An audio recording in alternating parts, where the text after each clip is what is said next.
책록 무실하고 늪이 강명이야.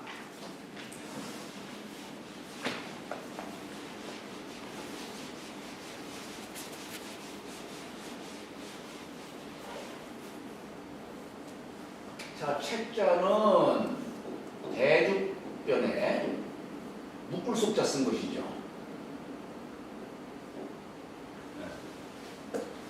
본래 이 책이라고 하는 걸 주역에서 나오는 용어예요. 정실적에 시초 산까지 50개를 갖다가 묶어가지고 이걸 점치는 거 아니에요. 예, 그게 바로 그래서 우리가 이제 뭐 책략이다, 여기 보면은 책략이다, 책동하다, 개책, 대책, 실책, 이런 뜻으로 뭔가 꾀하다, 도모하다, 이런 뜻으로 쓰고 있는 것이죠. 공자는 공적공자죠. 장인공자에다가 힘역자를 쓴 겁니다. 무자는 무성할 무자죠. 부초에다가 천간 무자, 천간 무자를 쓴 거예요. 천간 무자. 실자는 열매실자죠. 진면자에다가 뺄관자에다가 조개핀자를 쓴 것이죠. 책공무실이다. 그러니까 공신들의 공적을 잘 이렇게 셈하는 거예요. 셈한다는 것은 그냥 기록한다 이렇게도 해석하는 겁니다. 공적을 잘 기록한다는 얘기예요. 그래서 공신을 책록해서 이게 무실은 뭐냐면 왜 우리 무실역행이라는 말 쓰죠? 무실역행. 그게 옛날 안창호 선생님도 무실역행을 많이 강조하신 분인데, 근데 우리가 무실을 할 때 보면은 이게 무선한 무자인데 이건 뭐냐면 땅 위에 풀이 무성하게 자라는 뜻으로 얘기를 하는 거예요. 근데 우리가 무실이라고 할 때는 본래 이렇게 창모자에 등고를 문방면을 이렇게 쓰고 그럴 무자에다가 여기다가 힘역자를 쓴 거예요. 이게 힘쓴 무자예요. 그러니까 우리가 힘쓴다라고 하는 것이 뭐냐? 무도 힘쓰고 문도 힘쓰는 거예요. 문무를 힘쓰는 게 힘쓴 무자예요. 무실하면은 이제 실질을 힘쓰는 것이죠. 실질적인 것을 힘쓰는 겁니다. 쓸데없는 거에 힘쓰는 사람들 많이 있잖아요. 사람들이 공부를 하더라도 생활 속의 실질적인 것에 그걸 알려고 하고 그걸 힘쓰도록 해야 하는데 우주가 어떻느니 뭐가 어떻느니 근본적인 걸 힘쓰지 않고 엉뚱한 거 갖고서 평생을 보내는 사람도 많이 있지 않습니까? 공부라고 하는 것은 그래서 순서를 그래서 두는 거예요. 하학 상단.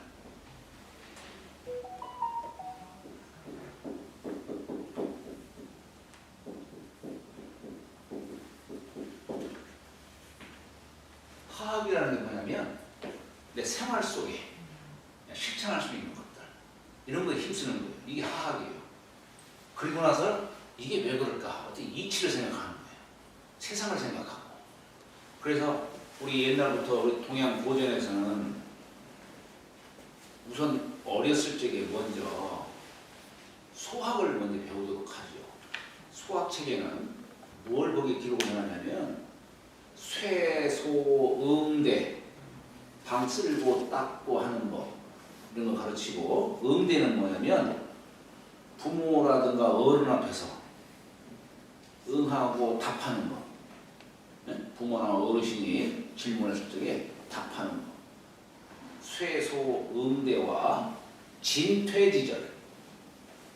부모나 어른 앞에서 나아가고 물러나는 법을 갖다가 가르치는 겁니다. 이게 우리 생활 속에서 필요한 것들이에요. 이게 물론 여기에는 참 상하의 어떤 그런 관계, 요즘에는 이 상하 관계를 얘기하게 되면 뭔가 그냥 지탄받는 뭐 그런 식이 되어버렸습니다만, 이게 자식이 부모를 높일 줄 알아야 거기서부터 부모 관계가 시작되는 것이지, 부모가 자식을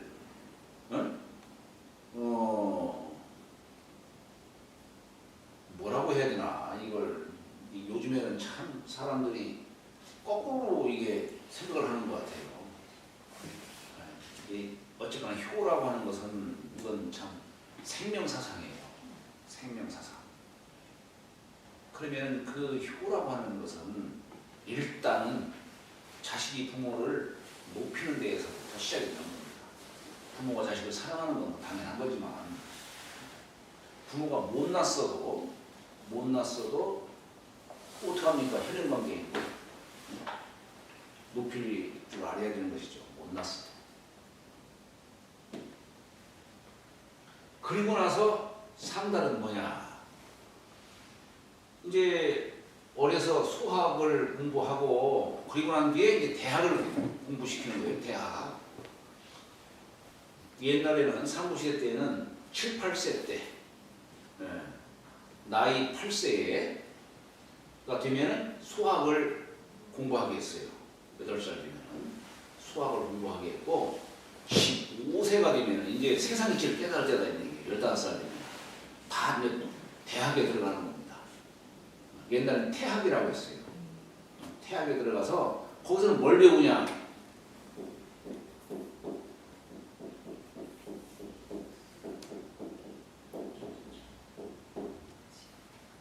자신을 수양을 하고 남을 다스리는 걸 대학에서 가르친다. 그게 바로 우리 팔주목 얘기하면 경물, 치지, 성의, 정심, 수신, 그 다음에 재가, 치고, 평천하, 이렇게 얘기를 하죠. 그래서 이게 남을 다스리는, 그런데 거기 대학에 그래 보면은 평천하까지 얘기하잖아요. 그게 옛날 사람, 예전에는 대학체 가면은 이건 제왕제학이다, 그렇게 얘기를 합니다. 일반 서민은 배울 수 없는 학이다. 아니 왜냐? 서민이 어떻게 평천하라고 해요? 그래서 일반 서민이면 이건 제왕이 배울 수 있는 책이다라고 해가지고 아무나 책을 읽지 못하게 했는데, 이걸 일반인들에게도, 일반 서민도 공부해야 된다라고 주장한 분이 누구냐면 주자예요. 주자. 우리는 주자하면은 주자 망국이다, 주자 때문에 나라가 망했다, 막 이런 식으로 무조건 공격을 하는데, 그건 잘 모르고 하는 그런 얘기죠. 그래서 일반인이라고 한다면 일반 서민 중에서도 준수한 자들은 다 대학을 배울 수 있도록 그렇게 하면 서문에 보면 다 나와요. 서문에. 그래서 본래는 태학인데, 본래는 이걸 태학으로 발음을 하도록 했는데 이게 태자예요. 그런데 주자가 이건 그냥 나이 들었다는 대인의 대자를 읽어라라고 해서 대학이라고 한 거예요. 태학이라 하죠.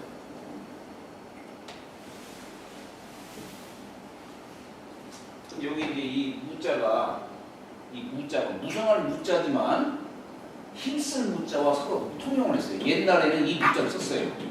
우리 서경이라든가 이런 데 보면은 이 무자를 썼습니다.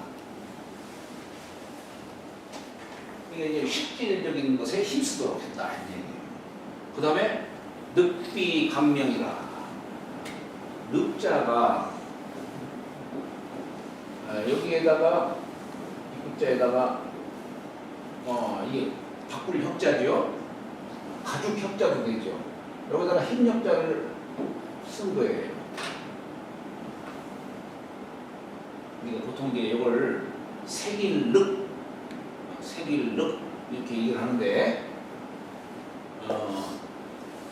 원래는 불례륵.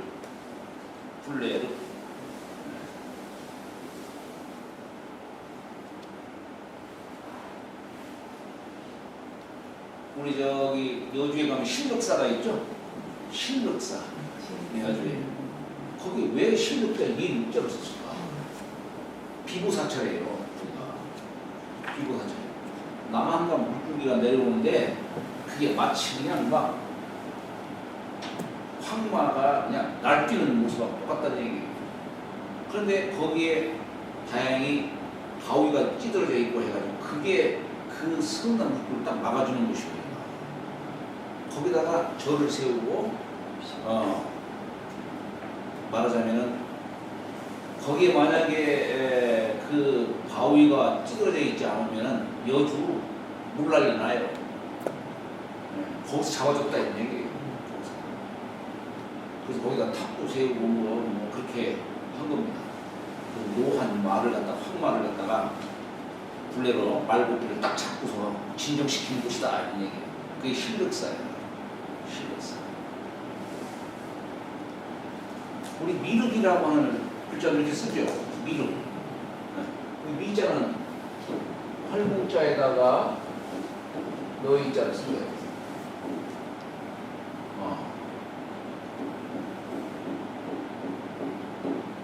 미륵. 이 얼굴 미자죠. 얼굴 미자가.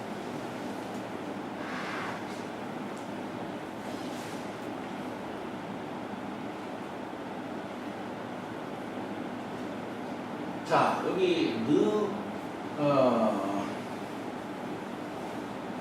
늑비 돌석자에다가 낮은 삐자를 썼어요. 낮은 삐자. 이게 비석삐자죠. 비석삐자. 여기 이제 돌석자에다가 돌석변에다가 낮은 삐자를 썼는데 사실 이 가천자 위에 이렇게 쓰면은 붙이면 이게 뭐냐면 귀신머리 들자예요. 귀신. 이게 귀신 자도 이렇게 쓰죠. 귀신 자도.